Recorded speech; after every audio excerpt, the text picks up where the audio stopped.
I can't. TranZit drops November 12th of 2012, start it up again, and with it, work. the zombies community hit a critical peak in November 12th, 2012? I was 14-year-old boy! This was the map fans had been waiting over 1 year for, and coming off the momentum of a wildly successful marketing campaign, it was clear that this was Treyarch's best work to date.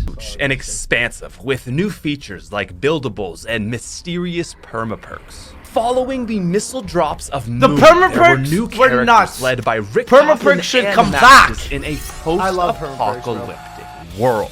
And above all, there was the bus, a new and innovative way to play and get around the map. Plain and simple, God, I love you. This man bans it to play a game with my man, the Smith plays. Oh my God. And all he says is, hey, what up? TranZit was adored by the community on launch. But were fans really seeing the map for what it was? Or were we just engrossed by its sheer size that the problems couldn't yet be seen? Are you sure? This is what I'm wondering. How many Nocturne Totans, dude? I gotta know. After pouring hours into it, some people eventually started to spot the cracks. What was lying just out of plain sight, hidden by fog, would eventually be put to light when YouTubers began pointing out the map's flaws. So, ladies and gentlemen... Yes, this is, dude. Wave hello, sir. Carry on, one of the best. Better. Now, we're getting really close to 3 million subscribers, so please help the channel out and hit that subscribe button. I got you, dog. The TranZit bus is the map's standout feature. TranZit is huge, with danger lurking in the fog. Just in the fog, Patrick? I'm pretty sure there's a lot more danger than just in the fog. The entire purpose, the entire essence. But who did this ever? When you play TranZit, held 2 riot shields. Yeah, dude, that's what I did. Oh, dude, that's what I did.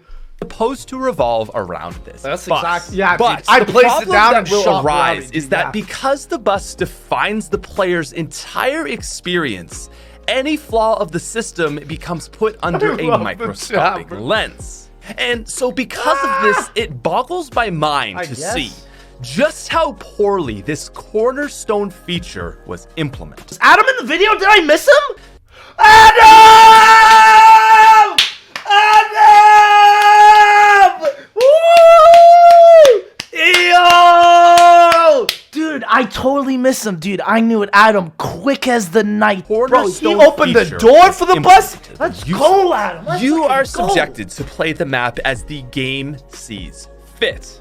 And this issue only becomes all too apparent by the second location, the diner. Nah, fool, it's as soon as you load into the game, girl. The bus leaves roughly every 1.5 minutes, so you have 90 seconds for you and your team to hit the box, build the shield, and open the shed to That's some bullshit. I swear it's variable. Not a whole lot of time, is there? Nah, the game forces you to... But while we're on the topic of the diner, why don't we talk about that shield right now? So TranZit conceived buildables. It added one of the greatest features to ever come into modern zombies, and also succeeded in making them absolutely useless.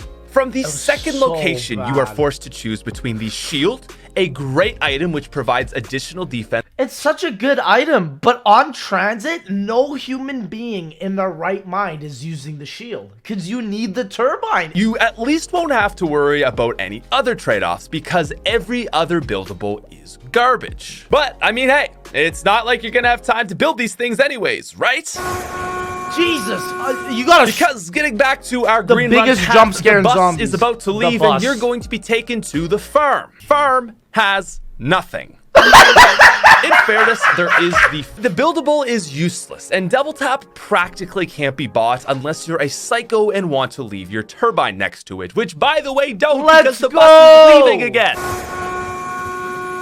So anyway, with that place already forgotten, next How many Nocturne Totans? Ah, gee. Another super exciting Next up is power. You missed Nocturne Toten, bro! So it takes about 90 seconds to go through the power station, build the switch, turn on the power, finish the Avogadro cutscene, and make it back outside. Ironically, the bus leaves in just that amount of time, so there's about a 50-50 shot that that son of a bitch will leave you behind.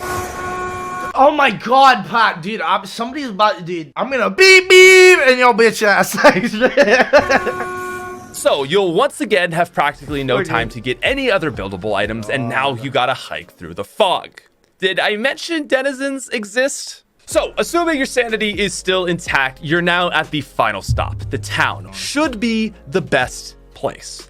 It's got Jug, Stamina, and Pack-a-Punch. Yet, for some inconceivable reason, there isn't a single weapon here. Inconceivable. What? You would think the final stopping point would be the most significant, but with no guns, this place becomes nothing more than a stopping through point. And so it's at this critical moment where TranZit goes from walking a precarious line of inconveniences to I now want to drink paint thinner. The first loop around God damn it, he did it again. You know what I think that is, Pat? I think that's inconceivable. TranZit is at least progressive and structured. You're moving forward, hitting the box, getting power on, but because you now have choices, the dam starts to burst open. Ooh, so basically, the bus is leaving in 90 seconds. Do you want to stay and save up for Jug, knowing full well you will be left behind to slowly run out of ammo, hop back on to do a whole other loop, or say screw it and break the entire game with the bank? Honestly, at this point, how many was that? How many options? It's going to be tedious. You can wait 7 minutes. God, for the bus I to didn't come even do back, the math. Yeah, girl, what the? To the box. Once you get Jug, denizens have no negative repercussions outside of being annoying. Dealing with them is frustrating, but it's still faster than waiting for the bus. And so because of this, a lot of players will put this girl be speaking them truths right now. Absolute pinnacle of poorly thought out features. Perhaps the worst system to... Could you chat? Hold on, I just came up with the craziest idea. Could you imagine Wonder Spheres in TranZit? That'll be the craziest idea I've ever seen. Evergrace COD Zombies is TranZit's Pack-a-Punch. We all remember this, right? How did this get approved? To Pack-a-Punch, you must lay down a turbine at the door of the power plant to be given a chance. How did this get approved? Fucking Jimmy Zielinski looked at it and was like, yeah, I think this will work. That a zombie won't respawn down there and break it. From here, you must run back to the town and head down into the secret bunker to open up Pack-a-Punch. It's not guaranteed. No, and the only thing worse than that is that every single time you wish to Pack-a-Punch again, you have to... You know what? Things I hate to see. You get the turbine, you run all the way to the power, you put that shit down, you blow up the 2 doors, you spend 3,000 going in, and this is what you see? You know that wonder weapon they teased in the trailer? Joke's on you because it's not actually even a wonder weapon. So TranZit's power weapon, also known as the jet gun, is about as effective for the average player as it is fun to craft. There are 4 pieces for this buildable. One... Adam! How dare you speak such fallacies to Adam, bro? The best zombies player who's ever lived! And guess what, right? You go through all of this grand process for this jet engine weapon. Sounds so all to realize that 1, it's not that good. And 2, it can break. It can f***ing break. And if that happens, you have to take every individual piece. Go off! The thing that is so frustrating is that you can do everything on this map easily. Like if you have 20k points, you can hit the box, get 4 perks, Pack-a-Punch, craft the jet gun, beat the Easter egg, and hit round 100 all in 1 round. Whether it's constantly relying on the bus or walking through Eye Gouge Town, you can do everything, but it will take an hour. And this downtime isn't even complicated steps or puzzles. It's in fact quite literally doing nothing. Holding square on a bus or spamming knife walking through cornfields. Yo, hold on a second. OMG, bro. You went down and my boy Kill Illuminati was down. Who was up? My boy Adam was, bro. Let's go, Adam. Best zombies player in the world, dude. The best. Takes the zombies formula, and while it adds some things... Adam, is still trying, but you know, guys, he's getting there. From here, guys, what I want to do is up, bro? a rewrite.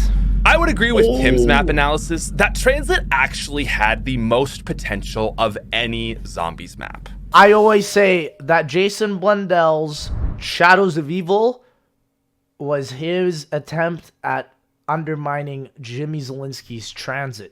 Think about that. First up is the addition of a new perk that reduces fire and exploding zombie damage while also deterring denizens. Now, that to me kind of sounds like PhD, but as we know, the game devs hate PhD. So let's add— Bro, Pat, are you forgetting that a PhD permaperk was added and buried, yet it wasn't backwards compatible for TranZit? PhD literally could have been in this map if the developers decided it to. Lava themed, giving you fire resistance and also makes you hot to the touch. So when denizens get close to try to jump on you, they back off because you're just too hot. You could call it lava lemonade or magma martini. Yo, Lex's lime liquor, second, bro. Make it so these streetlight teleporters aren't random. I appreciate that these things exist, but if they would take you to set places, it would be a lot less time consuming. And lastly, I would actually make Avogadro a legitimate boss fight. As a concept, he's an interesting boss, but fighting him is very boring. Make it so that he is the last step in the Easter egg. The tower is charged and this accidentally beefs him up or something weird. And you're teleported to a foggy area and then have to fight him. You fight Adam, the Avogadro. But the first major change is we are going to fix the bus. The biggest issue with the dumb bus is that it hurts bro. natural flow. So to fix this, I propose a new item called the Bus Pass, which you can buy right in the bus depot. The Bus Pass would allow you to stop the bus whenever you wanted and would work as a loadable, refillable card.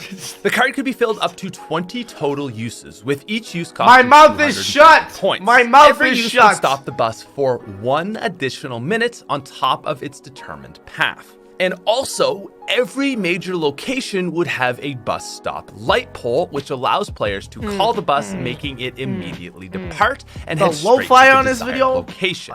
So just like the Origins tank, this would help to make things flow better in the lake even points don't. Now, one of the biggest complaints I see about literally buy the TranZit tank. is It's the the same fog, thing. but honestly, I think it needs to stay.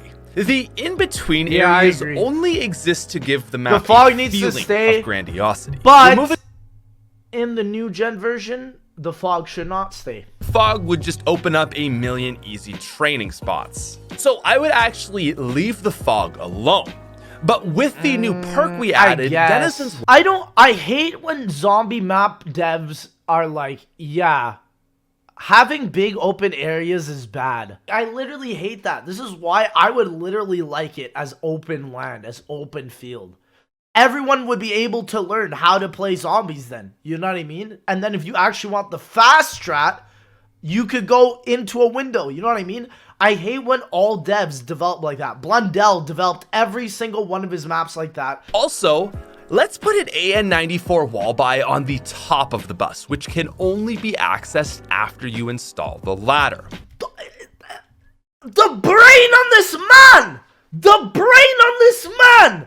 Oh my goodness, the brain on this man. Where did he get this type of data? This would help with longevity and firepower in those later rounds and add more reason to stay on the bus. But most importantly, now our next changes are with buildables. Okay, first of all, we need to modernize the map so that— Turbine gotta go! The turbine gotta go! Nobody said the turbine good. Turbine you can carry multiple parts. Or you can always hold the propose turbine. That the buildable carrying limit be raised to 2. This would give use to the turret and electric trap while also allowing for interesting combinations. I think this would give buildables more room to shine. Also, let's add a buildable repair system. When your crafted item breaks, instead of— Now hold on here. Now hold on. Wait a minute. Hold up. Jesus came through. You remember which game added a shield repair system? Call of Duty Black Ops 4. The last major change that needs to happen is with Pack-a-Punch. And this is actually going to be our coolest change. So not only is the Pack-a-Punch process super lame, but Pack-a-Punch is in a really boring spot. When you arrive in the town, the Pack-a-Punch is sitting barely visible beneath the central lava puddle. It's got Derice vibes, right? It's there, but not yet accessible. Now, the Pack-a-Punch room can be opened the same way as always, sure, whatever.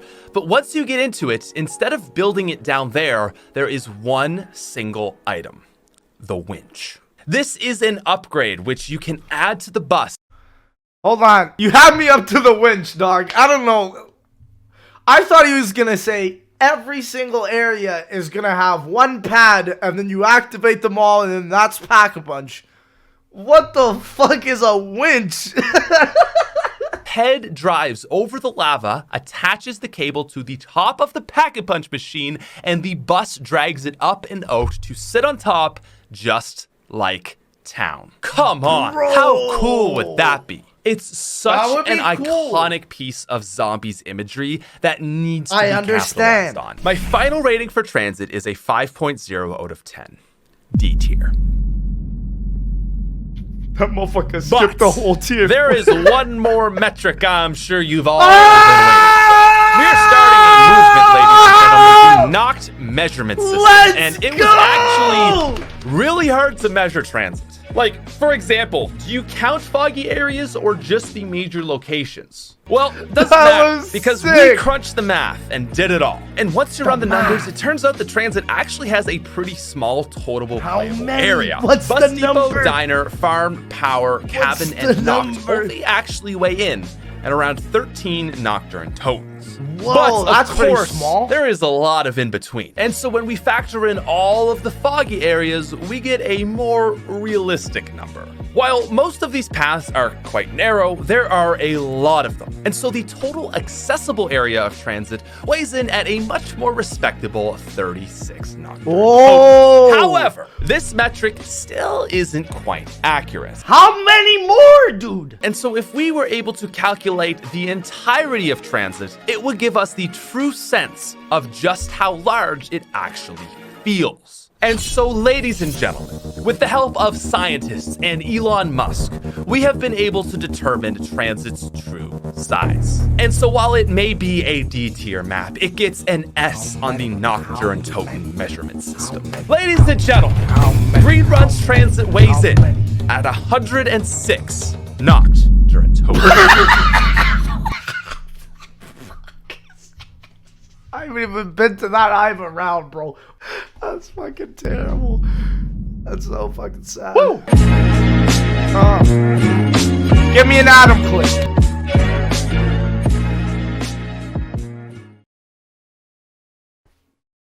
May he rest in peace from where he was downed.